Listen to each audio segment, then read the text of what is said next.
दंड भेद की जो चाणक्य नीति होती है, इसको कैसे प्रैक्टिस किया जाता है।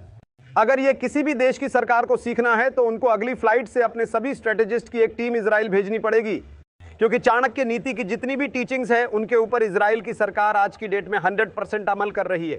जैसा कि आपको पता होगा, रमजान का पावन महीना स्टार्ट हो गया है और ऑब्वियस है कि दुनिया के बाकी सभी मुस्लिम लोगों के साथ साथ और गाजा के लोग भी रमजान के लिए काफी एक्साइटेड होंगे। लेकिन अभी रमजान की शुरुआत ही नहीं हुई थी कि इजराइल ने अब गाजा के लोगों का रोजा रखना भी हराम कर दिया है। दरअसल रमजान का महीना स्टार्ट होते ही इजराइल ने एक ऐसा स्टेप उठाया है जिसके बाद दुनिया के 57 मुस्लिम देश इस समय रोना धोना कर रहे हैं। डोनाल्ड ट्रंप के आने के बाद अब वैसे भी इजराइल के ऊपर कुछ ज्यादा दबाव होगा नहीं। इसी का फायदा उठाते हुए इजराइल ने अब गाजा के लोगों को स्पेशल रमजान गिफ्ट दिया है, जिसके बाद कोई कह रहा है कि इजराइल का यह फैसला रुथलेस है, कोई कह रहा है हार्टलेस है, करूर, बर्बर, अमानवीय, निर्दयी और ना जाने कितने शब्दों का इस्तेमाल किया जा रहा है। गाजा में आपको पता है कि 90.9 मुस्लिम पॉपुलेशन है। अब क्योंकि रमजान स्टार्ट हो गया है तो गाजा के 23 लाख लोगों ने वह भी रोजा रखना था। एंड आपको पता है कि रोजा रखना इस्लाम में सुन्नत का काम माना जाता है। अब होता क्या है कि रोजों के दौरान सुबह होने से पहले सहरी करनी होती है और शाम को इफ्तारी करनी होती है, और ये रोजों के समय जो सहरी और इफ्तारी होती है इसमें कई तरह के अलग अलग मीट खाने पीने की काफी सारे पकवान, मिठाई और तरह तरह की चीजें बनाई जाती है। घर पर भी बनती है और मार्केट में भी गाजा के लोगों को उम्मीद थी कि इजराइल कम से कम रमजान के महीने में इनके ऊपर थोड़ा सा तरस करेगा।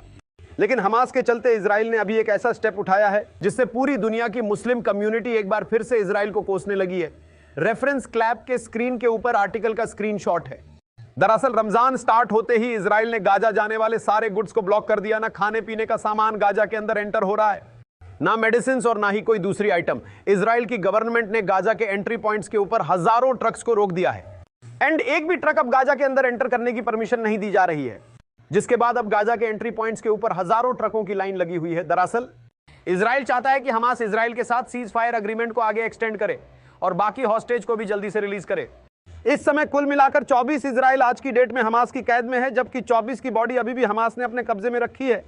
इसी कारण से इजराइल दबाव डाल रहा है कि हमास उनके साथ एक नया सीज फायर अग्रीमेंट साइन करके आधे हॉस्टेज को अपफ्रंट यानी कि पहले दिन ही रिलीज करके इजराइल को सौंप दे, तो उनके पास लेवरेज खत्म हो जाएगी।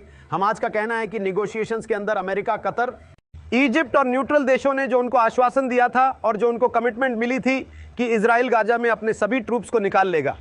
मेन जंक्शंस के ऊपर इजराइल की सेना नहीं रुकेगी और सीज पर अग्रीमेंट साइन करते ही इजराइल की सेना फिलाडेल्फिक कॉरिडोर से बिल्कुल बाहर आ जाएगी। लेकिन वैसा कुछ नहीं हो रहा है और इजराइल की सेना पहले सीज फायर अग्रीमेंट के बाद भी आज भी गाजा के अंदर ही रुकी हुई है। हमास का कहना है कि उन्होंने जो पहला सीज फायर अग्रीमेंट किया था उसमें उन्होंने अपनी सारी टर्म्स और कंडीशन को पूरा किया है, उन्होंने सारे को रिलीज कर दिया है। हमास का कहना है कि पहले सीज फायर में इजराइल ने काफी सारी वायोलेशंस भी की है। इजराइल की सेना ने गाजा के अंदर काफी सारे हमले किए, स्पीक की, जिसके बाद अब हमास ये डिमांड कर रहा है कि अमेरिका और ये जितने भी मीडिएटर देश है ये पहले इस मसले को सॉल्व करे, इजराइल की सेना को गाजा से पीछे हटाए और परमानेंट सीज फायर के लिए जोर दे, ताकि बाकी बचे होस्टेजेस को रिलीज करने के बाद इजराइल फिर से गाजा के ऊपर हमले ना करे। आपको क्या लगता है, इजराइल ने सही किया या गलत? कमेंट में बताएं।